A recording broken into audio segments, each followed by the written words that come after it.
Radio कान्तिपुरमा अबको प्रस्तुति अभिव्यक्ति।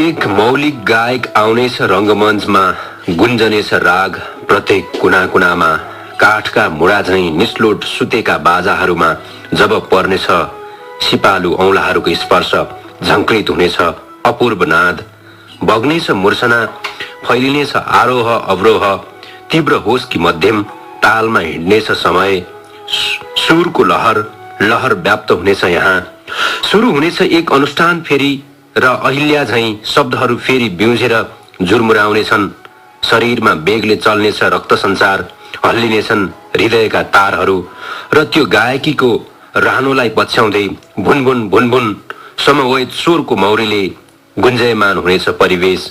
यो मौन शहरमा मनाउनु छ जीवनको उत्सव।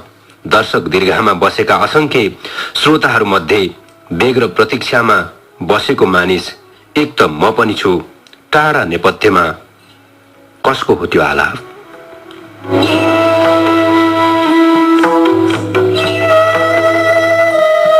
साहित्य समीक्षा, सम्वार्ता र ससुर वाचनको समष्टि रूप अभिव्यक्तिमा आज पनि यहाँलाई स्वागत छ। आइतबारको यो बिहानमा 7:30 बजेदेखि 8 बजेसम्म आधा घण्टा हामी नेपाली साहित्यको बजारमा प्रकाशन भएका कृतिका कृतिकारसँग केही समीक्षा, केही सम्वार्ता अनि केही ससुर वाचन गर्ने गर्छौं।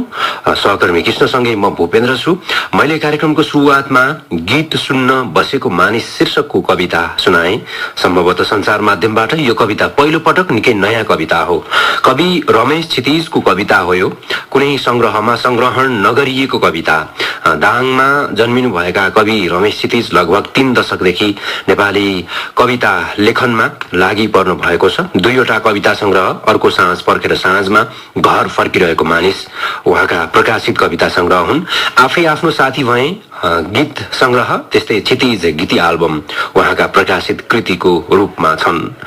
यही माघ 1 गते सर्वनाम थिएटरमा एकल कविता वाचन हुँदैछ। कवि मोमिलाको साथमा युगल भनौं कविता वाचन हुँदैछ। त्यो सन्दर्भ सँगसँगै समकालीन नेपाली कविता लेखनका पाटो र अहिलेको नेपाली साहित्यको आयामिक पाटोका बारेमा कुराकानी गर्नका निम्ति हामी जुटेका छौं। यो बिहानमा मेरो सम्मुखमा स्टुडियोमा यो जाडोमा रमेश क्षितिजजी हुनुहुन्छ।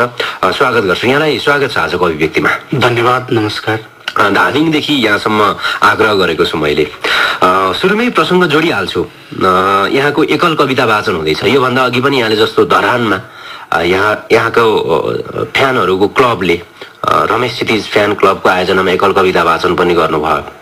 एकल कविता वाचनको माहौल अहिले कस्तो छ? कसरी कविता वाचन गर्दै हुनुहुन्छ यहाँले?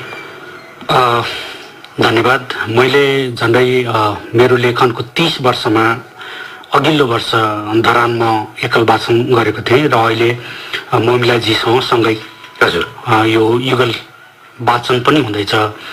अहिले नेपाली साहित्यको सन्दर्भलाई हेर्दाखेरि र त्यसमा खास गरी कविताको सन्दर्भलाई जोड्ने हो भने साहित्यको माहौलमा कविता धेरै लोकप्रिय भइरहेको अवस्था छ। एकदमै युवा पिँढीले पनि कविता पढिरहनु भएको, ठाउँ ठाउँमा एकल वाचनहरू भइरहेको सन्दर्भहरू सुनिन्छ। यो नेपाली कविताको क्षेत्रमा जुन खालको विकास भइरहेको छ यसले धेरै सम्भावनाहरूका ढोका खोलेको छ भन्ने मलाई लाग्दछ। खास गरी कवितालाई चाहिँ अलि बढी सम्प्रेषण हुँदैन भन्ने खालको जुन आरोप छ त्यसलाई चिर्नका लागि र जनमानसमा पुग्नका लागि, कविताका पाठकहरूमा पुग्नका लागि यस्ता कार्यक्रमहरूको चाहिँ ठुलै महत्त्व छ भन्ठान्छु म चाहिँ। 1 गते अब कविता वाचन हुँदैछ। कति कविता कसरी वाचन गर्नुहुन्छ? कति कविता वाचन गर्नुहुन्छ? नयाँ पुराना कस्तो हुन्छ कार्यक्रम? मैले सामान्य योजना बनाइरहेको पुराना कविताहरू जुन मेरो कविता संग्रह मार्फत आइसकेको छ, पढिसक्नु भएको छ, त्यो मध्येबाट थोरै मलाई मन परेको केही कविताहरू म सुनाउँछु। तर मेरो ध्यान चाहिँ नयाँ कविताहरू नै त्यहाँ सुनाउँ, जो कविता बाहिर आएको छैन, प्रकाशन भएको छैन भन्ने आग्रह छ। र मेरो जब यो सञ्चार माध्यममा चाहिँ कविता वाचनको कार्यक्रम हुँदैछ भन्ने थाहा भयो, धेरैले चाहिँ मलाई नयाँ कविता पढिदिनु होला भन्ने खालको आग्रह पनि राख्नु भएको छ। त्यसलाई मैले मध्यनजर गरेर मेरा नयाँ कविताहरू त्यहाँ सुनाउने मैले विचार गरिरहेको छु। यहाँको पछिल्लो कविता कृति घर फर्किरहेको मानिस निकै चर्चामा रह्यो, राम्रै बिक्री पनि भयो। प्रकाशकका अनुसार हेर्ने हो भने दोस्रो संस्करण पनि आयो, तेस्रो संस्करण पनि आयो, हार्ड कभर सहित पनि आयो बजारमा। अब अहिलेको समाजका निम्ति कविता त्यति पाच्य वस्तुको रूपमा देखिँदैन। साहित्यको क्षेत्रमा हेर्ने हो भने व्यावसायिक छैन भनेर यसको मूल्याङ्कन गरिरहेको अवस्था छ। यहाँलाई के लाग्छ, आफ्नो कविता कृति सँगसँगै अन्य कविहरूका कविता कृतिलाई तुलनात्मक रूपले दाँजेर हेर्दाखेरि? समाजमा कतिपय कुराहरू यस्तो हुन्छ जसको मौद्रिक मूल्य हुँदैन, आर्थिक मूल्य हुँदैन, अथवा त्यसलाई मापन गर्न सकिँदैन। र साहित्य पनि त्यस्तो एउटा माध्यम हो, र त्यसमा पनि कविता अझ गहन माध्यम हो। तर हामीले कवितालाई हेर्दाखेरि हुन त मेरो सङ्ग्रह राम्रो रूपमा बिक्री भयो। अहिले बिक्री भइरहेको सन्दर्भमा मेरो कविता सङ्ग्रह राम्रो भएको प्रकाशकहरूले नै भन्नुहुन्छ, अथवा तेस्रो संस्करण त्यो रूपमा आउनु नै यसको प्रमाण हो। तर कविताको मूल्य भनेको चाहिँ कति बिक्यो भन्दा पनि त्यसले मानिसको जीवनलाई कति रूपान्तरण गर्यो, मानिसको मानस पटलमा त्यो कति बस्न सक्यो, मानिसको हृदयका तारहरूलाई कति हल्लाएर जान सक्यो भन्ने कुराले चाहिँ महत्त्व राख्छ भन्ने ठान्छु म। त्यस हिसाबले हेर्ने हो भने कवितै चाहे कमै बिकोस्, हामीले सिकेको त लेखनाथ पौडेल, लक्ष्मीप्रसाद देवकोटा, माधव घिमिरे पढेर हो। अब बिक्रीको दृष्टिकोणले मात्रै त्यस्ता चिजहरूलाई हेर्नु हुँदैन जसलाई हामीले सिरानी मुनि राखेर बस्यौँ। जुन कविताहरू पढेर हाम्रो जीवन रूपान्तरण भयो, तिनको मूल्य त जीवनमा अरू कुनै मौद्रिक हिसाबको मूल्यभन्दा पनि महान छ भन्ने मलाई लाग्छ। त्यसैले कवितालाई अथवा साहित्यलाई बुझ्ने कुरा चाहिँ के हो भने तथापि प्रकाशन हुनका लागि आर्थिक हिसाबले बिक्री वितरण हुनु, बजारमा जानु पनि जरुरी छ। त्यो एउटा पाटो पनि सत्य हो, यथार्थ हो भने सँगसँगै बिक्रीले मात्रै पनि कवितालाई हेर्नु हुँदैन भन्ने मलाई लाग्दछ। सङ्ख्यात्मक रूपले जति बिक्री भयो पाठक त्यति बढी हुने होइन? अहिलेको सन्दर्भमा यो दुईटै कुरालाई मिसाएर हेर्दाखेरि सन्तुलित हिसाबले हेर्ने हो भने के हो भने कविता लोकप्रिय पनि भइरहेको छ, बिक्री पनि भइरहेको छ। यो विगतको इतिहासमा थिएन। जस्तो 30 वर्ष मलाई आएको भयो, मैले पहिलो प्रकाशन गर्दाखेरि 1000 कपी किताब निकाले हौँ र त्यो किताब बिक्री गर्न मलाई कैयौँ वर्ष लागेको थियो। बिक्री पनि नभनौँ, बाँड्न वितरण गर्न मलाई कैयौँ वर्ष लागेको थियो। अब 1 वर्ष नपुग्दै 3-3वटा संस्करणहरू आइपुग्नु, विभिन्न रूपमा आउनु, कविताहरू थप्दै जानु, यो सन्दर्भलाई मैले आफैलाई मात्रै उदाहरण दिएर हेरेँ भने पनि बिक्री वितरणको अवस्था पनि राम्रो छ र कविताको लोकप्रियता पनि बढिरहेको छ। यो सन्दर्भ हाम्रो लागि खुसीको कुरा हो। आर्थिक कुरो, मौद्रिक कुरो यहाँले गर्नुभयो। कवि अब पूर्णकालिक लेखक बन्न सक्छ? पूर्णकालिक कवि बनेर बाँच्न सक्ने स्थिति छ देशमा? यो शब्दसँग चाहिँ मलाई त्यति सहमति र स्वीकृति छैन। वास्तवमा केलाई चाहिँ यो पूर्णकालिक भन्ने हो? कविता लेख्ने भन्ने कुरा 24 घण्टा बसेर लेख्ने होइन। साहित्य भने बिहान उठेदेखि साँझसम्म कुनै जब गरे जस्तो, खेत खन्या जस्तो पनि होइन। हामीले कविता लेख्ने भनेको बाटोमा हिँड्दाखेरि एउटा तयार भइरहेको हुन्छ विषयवस्तु, मनमा एउटा तरङ्ग आइरहेको हुन्छ। त्यो चाहिँ प्रस्फुटन हुनका लागि समय लाग्छ, चिन्तनका लागि चाहिँ बढी लामो समय लाग्छ। र लेख्ने भनेको त राति अथवा साँझ बसेर तपाईँको 10 मिनट लेख्ने हो होइन। बिक्री वितरणका हिसाबले बिस्तारै मान्छेले अथवा लेख्ने व्यक्तिले अहिले लेखनलाई पनि व्यवसाय बनाउन सक्ने सम्भावनाहरू बढेका छन्। तर जसरी चाहिँ पूर्णकालिक अथवा अर्धकालिक यो शब्दहरूको हामी जुन जन्जालमा छौँ त्यहाँबाट बाहिर निक्लिएर म चाहिँ के भन्न चाहन्छु भने भूपेनजी, यो कसले कति समय लगाएर लेख्यो, बिहान लेख्यो कि दिउँसो लेख्यो कि जब गर्छ कि खेत खन्छ कि त्यो महत्त्वपूर्ण कुरा होइन। त्यो लेख्यो चाहिँ कस्तो हो, उसले लेखेको कुरा शताब्दीसम्म बच्ने लेख्यो कि हजारौँ मान्छेका मनलाई परिवर्तन गर्ने कुरा लेख्यो कि लेखेन। चाहे त्यो कोही गाउँमा बसोस् अथवा सहरमा, कोही जब गरोस् अथवा पुरै चाहिँ बिहान बेलुकै साहित्य भनेर हिँडोस्, त्यसको ठुलो अर्थ चाहिँ छैन। लेख्नु चाहिँ राम्रो पर्यो भन्ने म ठान्छु। श्रोता अभिव्यक्तिमा हुनुहुन्छ आज हामीसँग कवि रमेश क्षितिज हुनुहुन्छ। यो बिहानमा हामी केही कविता पनि सुन्छौँ। माघ 1 मा उहाँको एकल कविता वाचन हुँदैछ कवि मोमिलाको साथमा। यहाँका नयाँ पुराना कविताहरू मध्येबाट एउटा कविता सुनाइदिनका निम्ति आग्रह गर्छु यति बेला। अघि मैले श्रोताका माझमा राखेँ कार्यक्रमको सुरुवातमै, यहाँको निकै नयाँ कविता भन्नुभयो यहाँले। त्यो सबैभन्दा पछिल्लो सम्भवतः मैले एक हप्ता मात्रै भयो त्यो लेखेको चाहिँ त्यो कविता यहाँको स्वरमा जुन वाचन भयो मलाई राम्रो लाग्यो। मैले नि भेट्दा बित्तिकै पढेँ। यहाँको कविता सुनाऊ यति बेला। कुन कविता सुनाउनुहुन्छ? म अर्को नयाँ कविता सुनाउँछु। यो मैले धादिङमा लेखेको झन्डै 1 महिना अगाडि जति हो। यो कविताको शीर्षक स्वप्न भ्रम। स्वप्न भ्रम। बिहानै बिहानै आँगनको आरुको बोटमा, पेटीमा बारदलीमा कहिले यता उफ्रिँदै बुर्र बुर्र, कहिले सुनाउँदै कलरब चिरबिर, चुच्चोमा च्यापेर अनाजको दाना ऊ घुमिहिँड्थ्यो यतै कतै, बिउझाउन आइपुग्थ्यो मलाई एका बिहानै। अभ्यस्त हुँदै गएको थिएँ म उसको प्रकृतिसँग, आदत भइसकेको थियो बिउजिनु उसको सम्बोधनसँगै। आमाले मुग्ध हेरिदिए झैँ सन्तानको बाल क्रीडा हेरिरहन्थे खेल, ऊ बन्थ्यो मेरो दैनिकीको एक भाग। महिनौसम्म देखाएर लीला अचानक कहाँ हरायो आज, महिनौसम्म देखाएर लीला अचानक कहाँ हरायो आज। आँगनमा खसेको यो सुनौलो प्वाँख के उसकै होला? धन्यवाद। निकै मिठो कविता सुनाउनु भयो। समय छ हामीसँग केही कविता सुन्छौँ। अर्को कविता पनि सुनाइदिनका निम्ति म आग्रह गर्छु। धन्यवाद। म नयाँ नै कविता सुनाउन खोजिरहेको छु र यो एउटा कविता मिराज शीर्षकको। मिराज। आज पर्यन्त देखेको छैन उसलाई जसलाई सुनाउनु छ बाल्यकालदेखिको संस्मरण।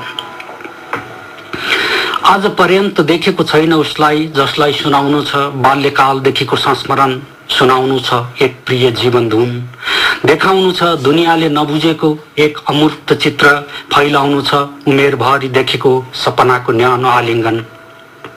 वर्षौंदेखि बोकी हिँडेको एक धमिलो तस्बिर कसरी मिल्दो रहेछ उसको अनुहारसँग हेर्नु छ मैले।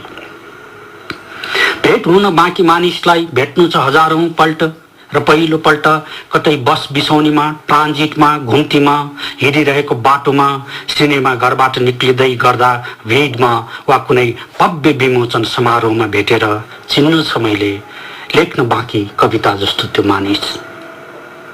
थाहा छैन नाम ठेगाना उमेर, थाहा छैन जात धर्म भूगोल, देखेको छैन कहिल्यै तर वर्षौंदेखि हिँडिरहेछ मसँगै उसको झझलको कल्पना आभास। कसरी चिन्नु होला मैले कहिल्यै नदेखेको मानिसलाई? कसरी चिन्नु होला मैले कहिल्यै नदेखेको मानिसलाई? चिन्छु नि त उसको ओझले भरिएको मुखमण्डल र चम्किला आँखाहरू, भिडमा पनि फरक उसको परिचय। भर्खरै झरीले पखालेर गएको बाटोमा छोडी हिँडेको छ पदचिन्हहरू। को हो त्यो मानिस? धन्यवाद। धेरै धेरै धन्यवाद। साँच्चीकै कविताको शक्ति कति शक्तिशाली छ। कविताको शक्तिका बारेमा केही बेरमा हामी कुराकानी गर्नेछौँ। साथमा म मिसाउने छु कवि मोमिलालाई केही बेरमा। यति बेला हामी व्यापारिक विश्रामतिर जान्छौँ। रेडियो कान्तिपुर, रेडियो राष्ट्रको सुन्ने सम्पूर्ण श्रोतालाई आग्रह गर्छु, आज हामीसँग अभिव्यक्तिमा कवि रमेश क्षितिज हुनुहुन्छ। उहाँका निकै नै नयाँ कविताहरू हामी केही सुन्नेछौँ। केही बेरमा radio Kantipur सुनिरहनुहोला।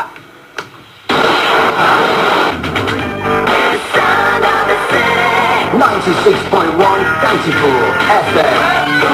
Cash Finish.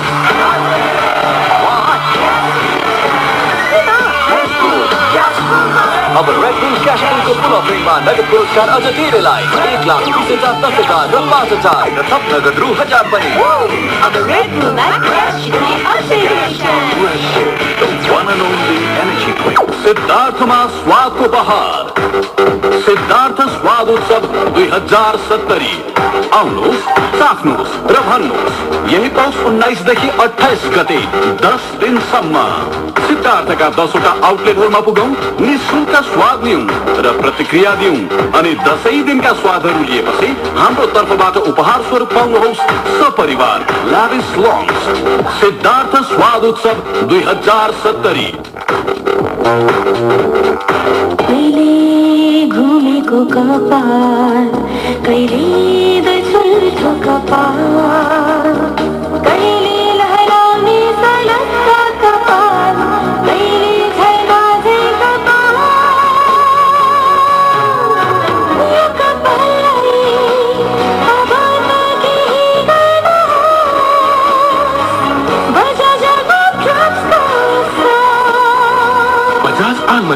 Hair oil. यसमा छ बदाम र नरिवलको तेल भन्दा 300% धेरै भिटामिन, जसले तपाईको कपाललाई चम्किलो बनाउँछ। अब सबै हेयर स्टाइल बनाऊ सुलभ। हर नया दिन को शुभ आरंभ, नया जोश र स्वस्थ बदले। हर कदम हामी सबको विश्वासिलो र स्वस्थ तनले। अनि मम्मी, विवाहको पौष्टिकताले हामीलाई अगाडि बढ्न पनि साथ दिन्छ। पक्कै पनि अत्यावश्यक पौष्टिकताले भरिपूर्ण विवाहले तपाईको परिवारलाई सधैँ स्वस्थ र खुसी राख्दछ। अब भिटा हेल्थका साथ नयाँ विवाह, एक स्वस्थ र उज्जवल दिनको सुरुवात। Let's come together for a Macathon for 90 days. The race is on. You don't have to walk, you don't have to run. Subscribe today with all the fun. Every day, Apple's on the way.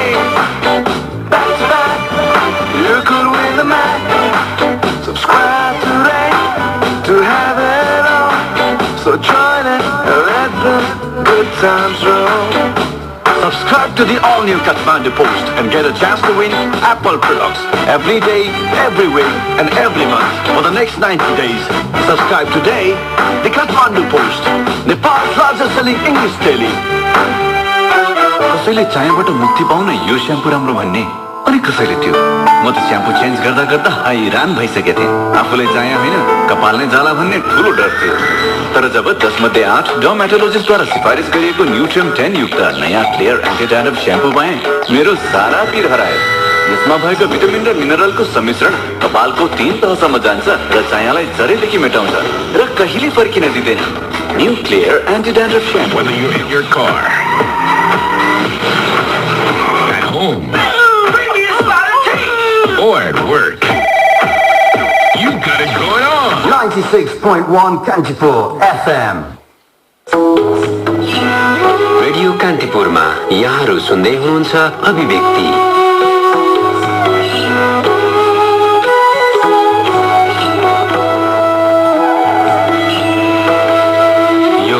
व्यापारिक विश्रामपछि फेरि पनि यहाँलाई स्वागत छ। अभिव्यक्तिमा हामीले साहित्यका बारेमा कुराकानी गर्छौं। अभिव्यक्तिमा समीक्षा, संवादता, सशोर वाचन आदि इत्यादि रहने गर्छन्। आज हामीसँग अहिलेको समयका निकै सशक्त कवि रमेश क्षितिज हुनुहुन्छ स्टुडियोमा। माघ 1 गते सर्वनाम थिएटरमा कविता वाचन हुँदैछ। रमेश क्षितिज सँगसँगै कवि मोमिलाको। कवि मोमिला यति बेला टेलिफोनमा हुनुहुन्छ मसँग। छोटो कुराकानी र एउटा कविता सुनाइदिनका निम्ति म आग्रह गर्छु। मोमिलाजी, हजुर, यहाँलाई मेरो कार्यक्रम अभिव्यक्तिमा स्वागत छ। धन्यवाद। एकदम समय अभावले तपाईँ हामीसँग रहन सक्नु भएन। पछिल्लो समयमा कविता कतिको लेखिरहनु भएको छ? अब एकदम धेरै लेख्ने मान्छे नै होइन म, लेख्न चाहिँ तर एउटा कविता सङ्ग्रह निस्कँदैछ। अब कविता सङ्ग्रह चाँडै निस्कँदैछ। तपाईँका समकालिक कवि रमेश क्षितिज्यू स्टुडियोमा हुनुहुन्छ। छोटो कुराकानी गर्न सक्नुहुन्छ? मोमिलाजी नमस्ते। नमस्ते। म यहाँ आइपुगेर हाम्रो कार्यक्रमको बारेमा पनि बोल्दैछु, तपाईँको पनि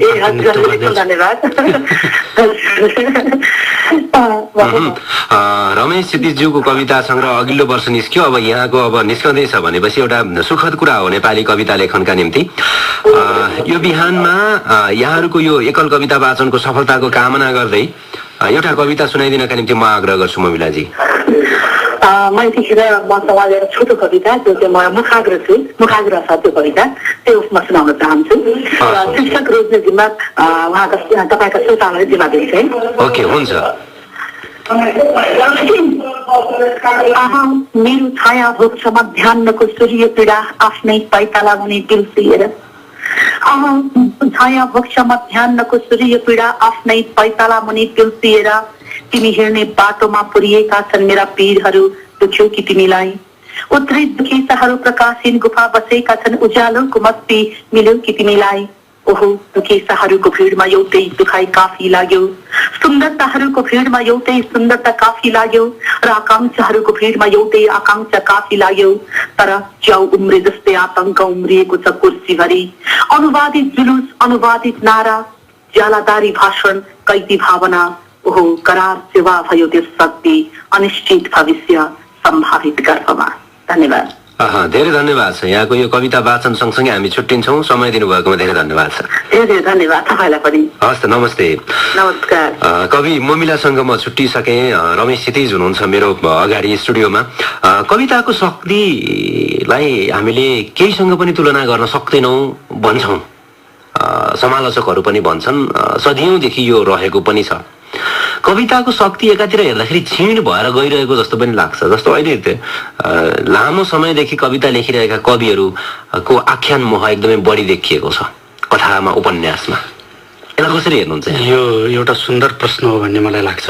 कविता भनेको मन्त्र जस्तो, कविताले चाहिँ रूपान्तरण गर्ने, कवितालाई धेरै भाव भएको, तपाईँले आफ्नो प्रकारले बुझ्न सक्ने र जतिपल्ट पढ्दाखेरि पनि त्यसले नयाँ क्षितिज दिन सक्ने क्षमता कवितामा हुन्छ। अर्कोतिर जस्तो मैले गीतहरू पनि लेखेँ, त्यसको कारण चाहिँ के हो भने बढी श्रोताहरूसम्म पुग्न सकौँ, पाठकहरूसँग आयाम फराकिलो होस् भन्ने हो। आख्यानले सामान्य पाठकहरूसम्म पनि लैजान्छ, पुर्याउँछ, चिनारी दिन्छ, एउटा कुरा। अर्को कुरा, मैले चाहिँ कविले जति सक्दो बढी विधामा हात हाल्नुपर्छ भन्छु, मेरो विश्वास चाहिँ। यदि तपाईँसँग गद्यको सामर्थ्य छ भने किन नलेख्ने, गीतको सामर्थ्य छ भने किन नलेख्ने, राम्रो लेख्न सक्नुहुन्छ भने कुनै पनि क्षेत्रमा गएर लेख्न सक्नुपर्छ। लेख्नु त उही हो नि, होइन? तपाईँसँग बारी छ, तपाईँसँग श्रम गर्ने क्षमता छ, के रोप्ने त्यो बारीमा भन्ने कुरा तपाईँको चोइसको कुरा हो। तर त्यो फुल्या चाहिँ राम्रो हुनु पर्यो, फल्या चाहिँ राम्रो हुनु पर्यो। त्यो कारणले जति बढी सक्दो विधामा गएर पनि लेख्न सक्नु चाहिँ राम्रै हो। किनभने कविता लेख्दाखेरि तपाईँलाई कविताको पाठकले मात्रै प्रेम गर्लान्, तर उपन्यास लेख्नु हो भने तपाईँ आख्यानको धेरै पाठकहरू पाउन सक्नुहुन्छ तपाईँले प्रेम गर्ने, राम्रो कुरा हो। तर मूलभूत कुरा चाहिँ के हो भने जे लेखे पनि तपाईँ राम्रो चाहिँ लेख्नुहोस्। अहिले पछिल्लो समय नेपाली साहित्यमा पत्रकारितामा कलम चलाएकाहरूको सक्रियता अलिकति बढी भयो, रिपोर्ट राइटिङ जस्तो भयो नेपाली साहित्य भनेर समालोचना गर्नेहरू पनि छन्। यहाँ एउटा नेपाली साहित्य, विश्व साहित्यको एउटा राम्रो पाठकका नाताले यसलाई कुन रूपमा लिनुहुन्छ? त्यो कुरा सत्य पनि हो। साहित्यका विभिन्न आयाम र स्वरूपलाई स्वीकार्नुपर्ने हुन्छ। धेरै सरल शब्दमा लेखेको, सरल विषयवस्तुमा लेखेको पनि साहित्य हो। गहन शब्दहरू राखेर गहन विषयमा लेखेको दार्शनिक चेत भएको पनि साहित्य हो। त्यसले सबैलाई एउटै किसिमको रङमा हुनुपर्छ भन्ने आग्रह हामीले राख्नुहुन्न। पत्रकारिता र साहित्यको नजिकको सम्बन्ध छ। अक्षरहरूका कारणले, सम्प्रेषणका कारणले, आफूलाई अभिव्यक्ति गर्ने कारणले, सबै कारणले निकटता छ। त्यो कारणले पत्रकारहरू साहित्यतिर आकर्षित हुनु स्वाभाविक हो। र पत्रकारिताकै जुन आफ्नो शैली छ त्यो मार्फत चाहिँ साहित्यमा अभिव्यक्त हुनु पनि राम्रो हो भन्छु म। हामी अब यति बेला कविता सुन्छौँ। यहाँका नयाँ कविता सुन्नु छ, हाम्रा श्रोतालाई सुनाउनु पनि छ। म पनि यहाँको कविताको पारखी। कुन कविता सुनाउनुहुन्छ? नयाँ कविता सुनाइदिनु होला। धन्यवाद। यो भर्खरै लेखेको चाहिँ होइन, यो सामान्य पत्रिकामा चाहिँ प्रकाशन भइसकेको, तर धेरैले सुन्नु भएको छैन जस्तो लाग्छ मलाई। म एउटा कविता सुनाउँछु। अग्लो पर्वतमा। जति जति चढ्दै जान्छु उति अग्लिँदै जान्छ, यो कस्तो पर्वत हो मेरो सामुन्नेमा, कुन हो मैले पुग्नु पर्ने शिखर, झन् झन् दौडेर जान्छु उति टाढिँदै जान्छ। होली खेलेर फर्केको रातो सूर्य भर्खरै डाँडाहरू नागेर गइसक्यो पश्चिमतिर, जसलाई देखाएर तिमीले भनेथ्यौ ऊ त्यसरी सनै सनै हिँडिरहेछ समय। कहाँ हराइसके एकछिन अघि बाँसघारीमा उत्सव मनाइरहेका चराहरू, न पहेलपुर तोरीबारी न रातै फुलेको सिमल, बस यो एक सुनसान गोधुली मनको हाँगा र पात निमुठिरहेको एक धारिलो सम्झना। ढोका लाउँदा लाउँदै कुन बेहोसीमा च्यापिएको रगत पक्ष औँला जस्तो यो मौनता चिरेर को गाइरहेछ। झन् पर जान्छु झन् माया लाग्छ मोहनी फुकाइदेऊ। रगत पक्ष औँला जस्तो यो मौनता चिरेर को गाइरहेछ। झन् पर जान्छु झन् माया लाग्छ मोहनी फुकाइदेऊ। अजन्म म उक्लिरहेको यो अनन्त पर्वत यहाँ मैले थाके भन्नुहुन्न। त्यही उठेर फुट्छन् र फेरि उठ्छन् पाइतालामा फोका र पनि दुख्यो भन्नुहुन्न। म हिँडिरहनुपर्छ जसरी तसरी त्यो मोडमा भेटिएर कसैसँग छुटेपछि झन् झन् उकालो यो यात्रा कठिन छ आरोहण र पनि चढिरहेछु यो अग्लो पर्वत जिन्दगीको। धन्यवाद। निकै मिठो कविता, धेरै धेरै धन्यवाद छ यहाँलाई यो कविता वाचनका निम्ति। आजका निम्ति एउटा अन्तिम कविता वाचनका निम्ति म आग्रह गर्छु। हामीसँग 3-4 मिनटको समय बाँकी छ। धन्यवाद। अब म यति धेरै कविताहरू सुनाउनु पर्छ होला जस्तो लागेको थिएन। धुपीको बोट भएर भन्ने एउटा नयाँ नै कविता हो, यो सुनाउँछु। धुपीको बोट भएर म ओइलिन्न कहिले, भइरहन्छु सदैव हरियो, निहुरिन्न सानै हुरीले। मेरा कलात्मक पातहरूमा प्रकृतिको सीप छ पोखिएको, जहाँ अल्झिन्छन् झरीमा पानीका थोपाहरू र टल्की बस्छन्। वर्षौं पछि बिना खबर ढोका अघि उभिएको प्रिय खसमलाई देखेर गालामा बगेका खुसीका आँसु झैं कुनै स्वास्नीमा निस्क। चरको घामको फोहरा खसिरहँदा आकाशबाट मेरो फेदमा सुस्ताउनेलाई मैले दिएको छु शीतल छाया। मेरो निधारमा चुमेर जाने आत्मीय बतासलाई मैले पनि अर्पेको छु न्यानो आलिङ्गन र भनेको छु फेरि भेट भइरहोस् जीवनभरि। यी जराहरू फैलिएका मेरा विश्वास हुन्, यी हाँगाहरू उचालिएका मेरा आशा र सपनाहरू हुन्। म जिउँदो छु हृदयमा प्रेम र करुणाको हरियो साँचेर। मेरो चुपचाप उभिनु उमङ्गको दर्शन हो, एकान्तको संवाद बुझ्नेलाई। तिमी फर्केर आउनु कुनै दिन यो बाटो, तिमी फर्केर आउनु कुनै दिन यो बाटो। ठिक यही हुनेछु वर्षौं वर्षसम्म हरियो धुपीको बोट भएर। धन्यवाद। धेरै धेरै धन्यवाद छ। कवि रमेश सिटिजले आफ्नो पनि आजको अभिव्यक्तिमा हामीलाई सुनाउनु भएको छ। निकै शक्तिशाली कविता लेख्नुहुन्छ। आफूले कविता लेखिरहँदा आफ्नो अगाडि अर्को शक्तिशाली कवि को उभिन्छ रमेश सिटिजको? रमेश क्षितिज नै उभिन्छ, किनभने मैले पाठकसँग गुनासो गर्नुपर्ने, नेपाली साहित्यसँग गुनासो गर्नुपर्ने छैन। मैले प्रशस्त प्रेम सद्भावना पाएको छु, त्यसलाई कसरी कायम राख्ने भन्ने चुनौती मलाई भइरहन्छ। हजुर, अब चाँडै नै यहाँको अर्को कविता सङ्ग्रह त पक्कै पनि आउँदैन, त्यो बाहेक आख्यानतिर यहाँको नयाँ प्रकाशन के छ? म अहिले सोचिरहेको छु कथा र सम्भवतः जीवनमा एउटा राम्रो उपन्यास पनि मेरो लेख्ने रहर छ। हस्, यहाँका ती सपनाहरू पुरा हुन्। 1 गतेको यहाँको एकल कविता वाचनको सफलताको कामना गर्छु। यो बिहानमा आइदिनु भएकोमा धेरै धन्यवाद दिँदै छुट्टिन्छौँ आजलाई। मैले समय पाएँ। कान्तिपुर एफएम र भूपेनजीलाई धेरै धेरै धन्यवाद। हस्, नमस्ते। हस्त श्रोता, कवि रमेश सिटिजसँग म छुट्टिसकेको छु। अर्को हप्ता हामी यसरी नै अर्का स्रष्टा र सृजनासँग। आर्थिक वर्ष 2070-71 को आर्थिक अध्यादेशले